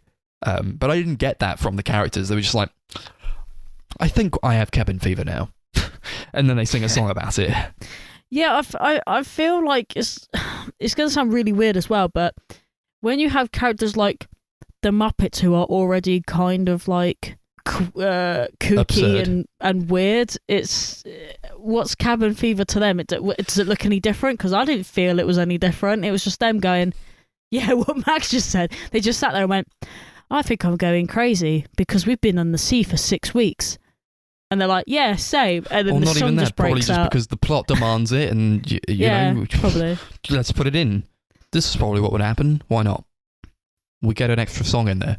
Yeah. Yeah, which they didn't need because this film is way too long. It is so long. An hour 40. It easily could have been an hour 20. Like, at a stretch. It was really. There was points where I could tell I stopped paying attention because there was one point where Kermit and Piggy and Long John were just talking, and Kermit goes, "Oh, you with Long John too?" And then the next time I look up, Piggy and Kermit are hanging off a cliff singing their love song to each other, and I was like, what on earth has happened in between these 2 points? Because I was not listening. The pacing is weirdly bad for a movie that's so long, and it only wastes time with bad songs and unfunny jokes, but I don't think it spends nearly enough time on the actual characters that you're supposed to be relating to and their dynamics. I don't believe at all. Yeah, like throughout this entire movie, I was just thinking, no, I think this story is actually pretty good. I do think handled much better. It could be really, really interesting and emotional. I feel like the relationship between Jim and Long John could be like really, really powerful, handled properly, but it just isn't here. It has been handled properly. Yeah. In a different movie. I honestly, I was just, the whole time I was thinking, I'd rather be watching Treasure Planet. Everything in that movie is handled so much better than this. And yes, it's an animated movie and it's in space. But as an adaptation of Treasure Island, it's a lot better at portraying characters and dynamics that you actually feel on board with and feel engaged with and you actually care about. And visually it's also better. Maybe it's not fair to compare those two movies, but they are going for the same thing story-wise. Yeah. It's the same story, just told in kind of completely different ways. My favourite part of the whole thing was turning round to see Max on his phone looking at reviews of Treasure Planet instead. I was just like, yeah. I've not seen Treasure Planet in forever and I don't really remember it, but I'm definitely going to watch it at some point soon because I do find myself really interested in this story and do want to see it done well. It's one of my friends. It's one of my friend's favourite films, so I feel like it probably says more about that, doesn't it? Because no one ever talks about the Muppets Treasure Island, you know. Yeah, I kind of left actually wanting to read the book at some point. Don't know how well it holds up, but like I said, I really do find this story interesting, so would like to see it handled well. I mean, it is pretty much like a classic, isn't it? So if you read it, I assume it's going to be just as good as you imagine it to be. Mm. I like the part, but I mean, one positive thing I suppose I could attribute to it. Go on then. Yeah, I'll throw it a bone. There was the part where Gonzo has super long arms and legs and he looked like a spider. And I thought that was pretty interesting. And that was quite a good use of puppetry. That part actually made me laugh because that was quite funny. Because he was just like, What was it? He was going like... Yeah, they're like trying to find out where the map is and who has it, so they're like torturing people. They torture Gonzo by like stretching his arms. It just looks really But he just silly. loves it. Yeah. And he's like having a great time because he's like, I'm tall now. That's like one of the only bits I actually found funny in the film. Mm. I forgot all about it, to be honest. I liked it. There's like that joke that I think has aged really poorly, where like everyone's saying I on the ship and they're like I, and then like there's a woman on the ship and she just says I, but the it's really deep and the Muppets just like stare slack-jawed at her, and it just holds on that shot for so long. I don't find that funny at all. No. It didn't feel fitting for a Muppet movie at all. It was So that's weird. something you'd expect in like one of those like bad like parody movies. Yeah. Do you know Like, what that's else- the kind The of level joke of is that a humour woman has a deep voice. Yeah. Do you know Great. what? Max just reminded me of another thing in the film that was really bloody weird. The fact that Long John only has one leg and all of them were looking at him like, oh my God, this man, he has but one leg. Yeah. I don't know. Maybe they've never seen a guy with only one leg before. That's Well, funny. that was the prophecy, right? Because Billy Connolly said, "Beware the man with one leg" or something. Oh, yeah. Oh, all right. That actually makes more sense because I don't remember So that. that's why. Yeah. I was also like when he steps out and you see he only has one leg, and Jim's like, "Oh my God!" I was like, "That's a bit rude." Yeah, you can't bring it to tension. You can't say that. Scared of crippled people. But no, he obviously had a reason. He hates the disabled. Should we get on to ratings? Yes, I Yeah. don't have anything else to say, to be honest. Yeah. Should we rate it out of black spots? Yes. Sure. Cool. Yeah, it's just not a good movie. It's like, I wouldn't say it's the worst Muppet movie. I definitely think some of the TV or like straight to DVD ones they've done, like they did a Muppets Wizard of Oz like a few years after this, which is as bad as you'd expect it to be. That sounds good, though. No, it's not. It's that's just sad. awful. Yeah, that the Muppets Most Wanted, probably Muppets in Space as well, is definitely worse than this. But it's just not a Muppets good. in Space. Yeah, Oh, I should have picked that. yeah, it's Oh my like God. film about Gonzo's like he doesn't know what he is because there's like always Oh, it's the the joke. Tigger movie, isn't it? Yeah, it's basically Yeah. like the plot of the Tigger movie where he's not sure what he is and he thinks he's an alien because he can't work out what animal he is or something. It's not Great. good. Yeah, this is slightly better than those, but it's still not great. I don't think it's a good telling of this story. I don't find it interesting or funny. It's just a shame. I was hoping to enjoy it a lot more than I did. But at least I have fond memories of the PC game that they made alongside it. I could give it like 4 black spots out of 10, but that game's like a 10 out of 10. I haven't played it since I was a kid, so it could suck, but I remember loving it. 10 out of 10 for the game. Why not? And yeah, this wasn't very good. Like how when Tim Curry sails away with his boat filled with treasure, the boat gets weighed down. It gets weighed down by the treasure, but it's clearly just sinking to the ground because like they're not on the ocean, they're just like on a set with water, and like once it won't sink any further because it's just hit the ground, Tim Curry just gets out. Yeah. I thought like in the original story, doesn't he like drown or something? I swear he like dies in the original story. That's what should have happened Yeah. because it's about like the foibles of greed. Yeah. Yeah, exactly. Like he knows he's not gonna survive, but he's just like two in his head, so he just does it anyway. Yeah, because in the film they just kind of make you believe that he's just going to swim to the island and sort of like either leave the treasure or just try and swim with it. Maybe one more positive I'll hand the movie is that I like when Kermit's face goes inwards a little bit, like a twitch, when like Jim won't hand him the map.